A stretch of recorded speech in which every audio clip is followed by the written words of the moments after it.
जय हिंद। महाजनपद की बात करते हैं। बौद्ध धर्म के आगुत्तर निकाय में 16 महाजनपदों का उल्लेख है। अब हम जनपद और उनकी राजधानी को समझेंगे। आवंती की राजधानी उज्जैनी और महिष्मती दक्षिण की राजधानी होती थी। अस्मक की राजधानी पोतन और पोटली। थर्ड है अंग, जिसकी राजधानी चंपा। चौथा जनपद काशी, जिसकी राजधानी वाराणसी। पांचवा कुरु की राजधानी इंद्रप्रस्थ। छठवां कोसल की राजधानी श्रावस्ती। सातवां कंबोज, जिसकी राजधानी हाटक या राजपुर। आठवां गांधार, जिसकी राजधानी तक्षशिला। नौवां चेदी, जिसकी राजधानी शक्तिमती। 10वां पांचाल, जिसकी राजधानी अहिच्छत्र।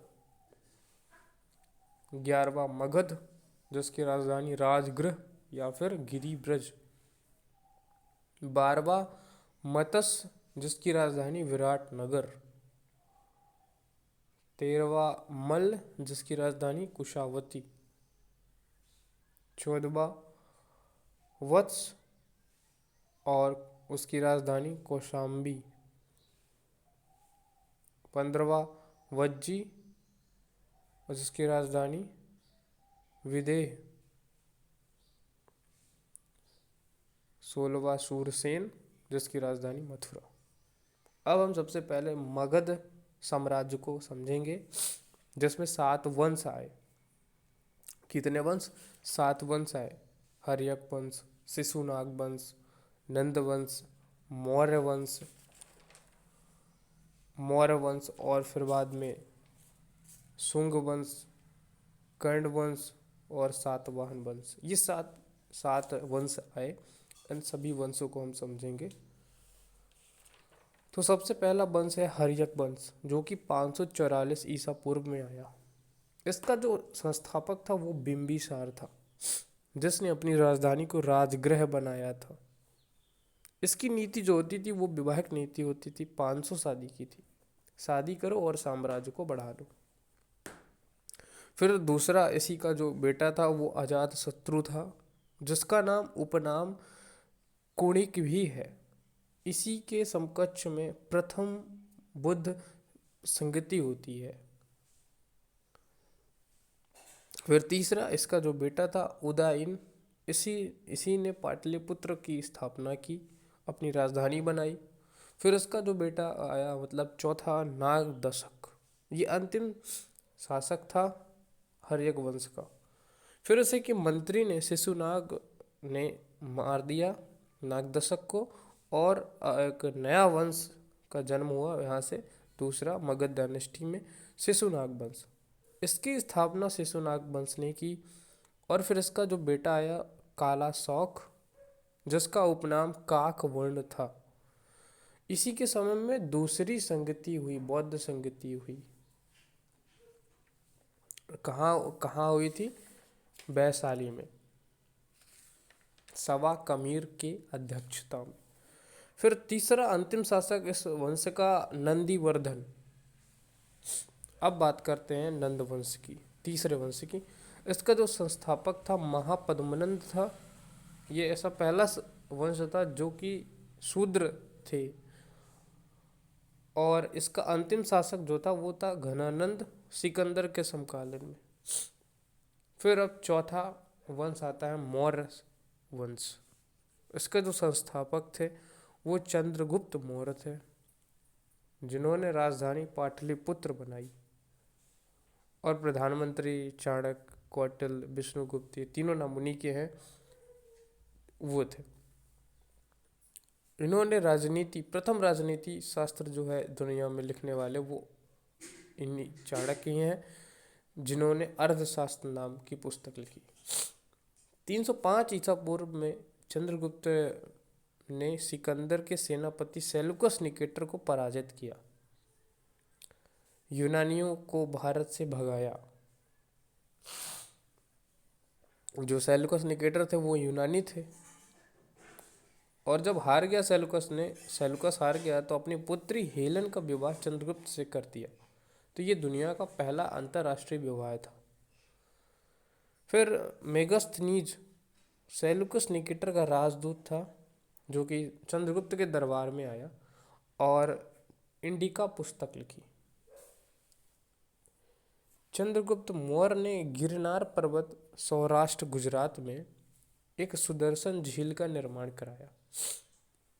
गिरनार पर्वत पर चंद्रगुप्त ने जैन धर्म अपनाया और गुरु जो थे वो भद्रबाहु थे, जिन्होंने जैन धर्म के कल्पसूत्र का को भी लिखा है, जैन धर्म के सबसे बड़े ग्रंथ को।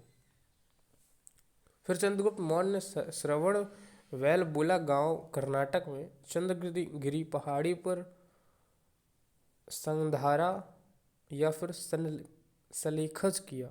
मतलब इसका मतलब है कि जल अन्न का त्याग करके मृत्यु करना। तो कहाँ किया? चंद्रगिरी पहाड़ी पर किया, श्रवण बेलगोला गांव कर्नाटक में।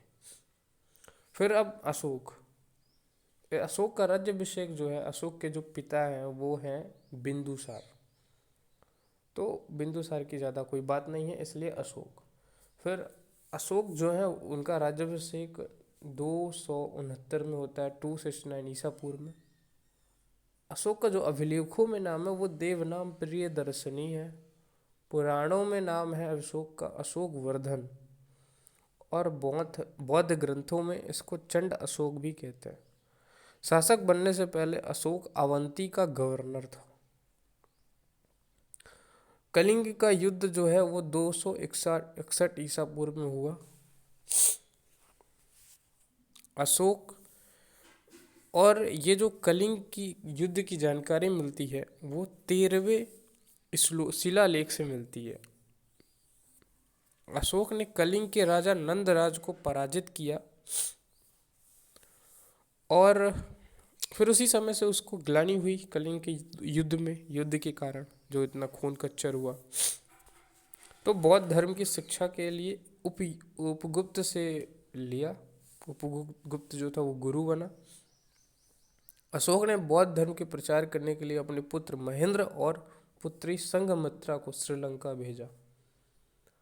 अशोक ने 84,000 स्तूप बनाए, जिसमें से सबसे प्रसिद्ध स्तूप जो था वो सांची स्तूप विदिशा का था, है विदिशा का। अशोक ने श्रीनगर की स्थापना की। अशोक के जो अभिलेख हैं वो 3 प्रकार से हैं भारत में, और अशोक को भारत अभिलेखों का जनक भी कहते हैं। तो 3 प्रकार से कौन कौन से? शिलालेख पत्थरों में लिखने वाले, स्तंभ लेख पोल में लिखने वाले, और गुहा लेख गुफाओं में लिखने वाले। शिलालेख 2 प्रकार से बटे हुए हैं, एक बृहद है एक लघु है। तो ये दोनों संख्याओं में 14 बृहद लिखे गए हैं और 14 लघु भी लिखे गए हैं। सर्वप्रथम अभिलेखों को खोजा कौन? तो टी फैंकलर ने खोजा 1750 में।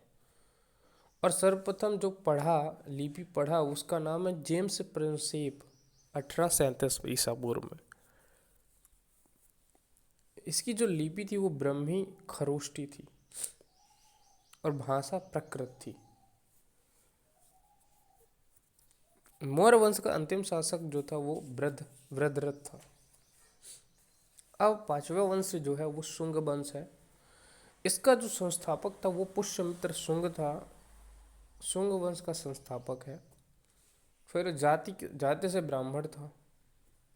यवन शासक मिनांडर को पराजित किया। और इसका जो शुंग वंश पुष्यमित्र शुंग का जो पुरोहित था वो था पतंजलि।